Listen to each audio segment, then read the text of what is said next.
Envie de faire des gravures et découpes laser de qualité sans avoir d'effet de brûlé autour, on va tester deux upgrades réellement indispensables pour le faire, appelés Air Assist et un plateau Honeycomb ou donc nid d'abeille en français. Déjà dans le carton du Air Assist, on trouvera la notice de montage, le support pour les graveuses de la marque de Wally, le bloc d'alimentation, la visserie et des raccords pour adapter tout simplement le diamètre des tuyaux qu'on pourrait avoir par ailleurs, la pompe à air avec variateur de vitesse, l'entrée pour l'alimentation en façade et de l'autre côté la sortie d'air. J'ai voulu le démonter pour voir ce qui se trouvait à l'intérieur et c'est relativement simple. On a une pompe donc avec un moteur et tout simplement un variateur de vitesse. On a de la mousse autour donc de la pompe pour éviter tout simplement tout ce qui est vibration. Alors on a quelque chose de quand même relativement bruyant à faible vitesse et ça dépend également même du sens dans lequel on va le faire tourner et je vous laisse déjà donc écouter ce que ça donne.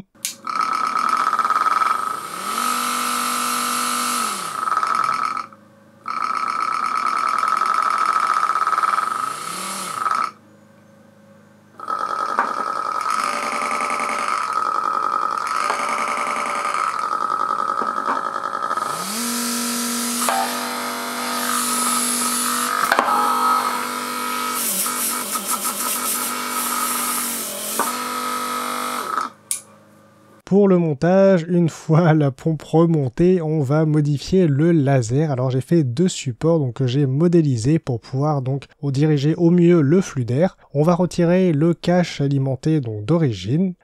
On va retirer les 4 vis qui permettent d'aimanter d'ailleurs ce capot. On va placer l'adaptateur avec l'entrée d'air sur le côté droit, donc avec 4 vis de type M3. En version alternative, donc au support que je monte ici, j'en ai fait une version avec une entrée qui va plutôt vers le haut, mais que je trouve peut-être un peu moins efficace, en tout cas dans le design et pour le flux d'air. J'ai décidé de récupérer le tuyau évidemment d'origine en enlevant tout simplement l'embout qui était déjà présent et donc je l'ai glissé sur notre nouvel embout au bout de notre laser en allant bien évidemment bien au bout. J'ai retiré les 2 vis qui se trouvent en haut pour ajouter tout simplement le guide que j'ai modélisé. Évidemment, vous trouverez tout ça en lien dans la description. Donc je l'ai revissé sur le haut et j'ai glissé tout simplement le tuyau, donc sans trop tirer dessus pour éviter de le tordre et de couper évidemment le flux d'air. Et j'ai inséré donc l'autre extrémité au niveau de la pompe. Et ensuite, j'ai testé donc le montage pour voir si évidemment le flux d'air semblait relativement suffisant par rapport à ce qui était en sortie normalement de la pompe. Pour le plateau Honeycomb, dans le carton, c'est relativement simple. On a déjà une feuille d'aluminium qui permettra de protéger donc en dessous nos gravures, donc le support sur lequel elle est posée. Elle est relativement fine, mais je pense que c'est largement suffisant étant donné qu'en fait, avec la distance donc de l'épaisseur du plateau, donc de la plaque, on a une perte de focus assez importante du laser, donc normalement, il ne devrait pas creuser grand chose. Ensuite, le plateau, donc on a bien notre schéma de type Honeycomb ou donc nid d'abeille en français. Les dimensions ici sont de 440 par 440 mm. Si on passe maintenant à des gravures de test, donc déjà j'ai fait ce modèle de test à vitesse constante et à puissance constante, donc 400 mm par minute et 100% de puissance constante donc sur la Ortur Laser Master 2 Pro S2 avec 1, 2 et 3 passes à chaque fois. Donc on a 4 configurations différentes sans rien avec le Air Assist, le Honeycomb et donc le Air Assist et le Honeycomb en même temps. Si on commence par le cas sans Air Assist et posé donc directement sur une plaque de contreplaqué, les 1, 2 et 3 passes dont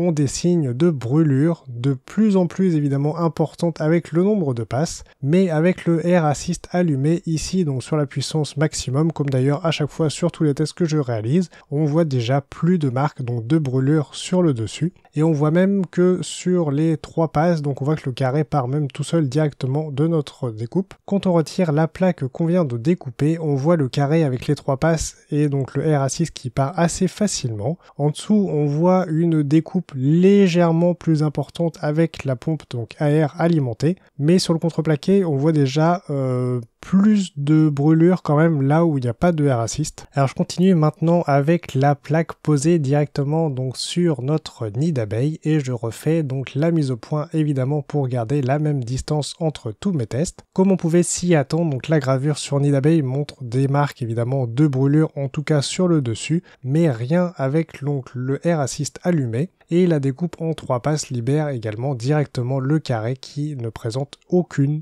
brûlure, donc que ce soit au-dessus ou en dessous, et c'est là qu'on voit quand même l'intérêt de ces deux upgrades, bien évidemment. Pour le nid d'abeille, donc en 3 passes, le carré est également bien découpé, donc il suffit de le libérer à la main, de même que pour la découpe sans rien, et c'est tant mieux. Donc j'ai testé également de faire une gravure sur du bois peint en blanc, donc pour tester également avec et sans air assist. Évidemment là notre nid d'abeille ne changera absolument rien. Donc j'ai commencé sans, donc sur le modèle tout en bas, puis juste au-dessus je l'ai allumé et donc je l'ai coupé pour la photo et remis donc pour l'autre photo au-dessus. Et enfin j'ai fait une dernière passe où j'ai donc laissé le air assist allumé mais avec 20% de puissance en plus sur le laser pour essayer de garder un niveau de contraste assez similaire à la première photo qu'on grave, donc sans le air assist, parce que comme on peut le voir, donc la photo devient quand même relativement pâle avec le air assist, ou en tout cas plus pâle que l'autre, on a moins de contraste, et c'est simplement dû donc au fait que l'on voit souffler directement une partie des particules qui sont évidemment brûlées,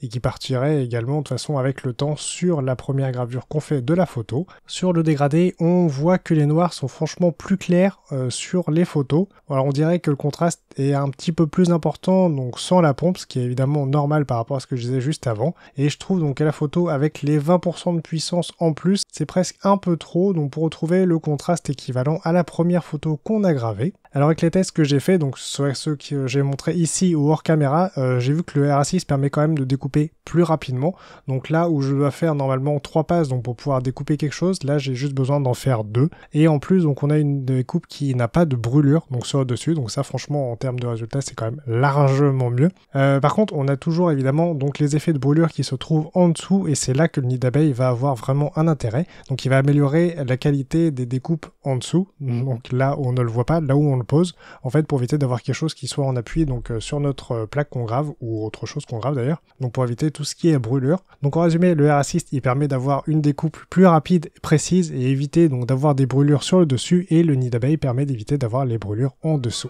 Donc voilà, ce sera tout pour cette vidéo, j'espère que ces upgrades vous seront utiles, et sinon je vous laisse aller regarder la vidéo proposée par YouTube juste ici, et je vous dis à très bientôt dans une prochaine vidéo. Salut salut.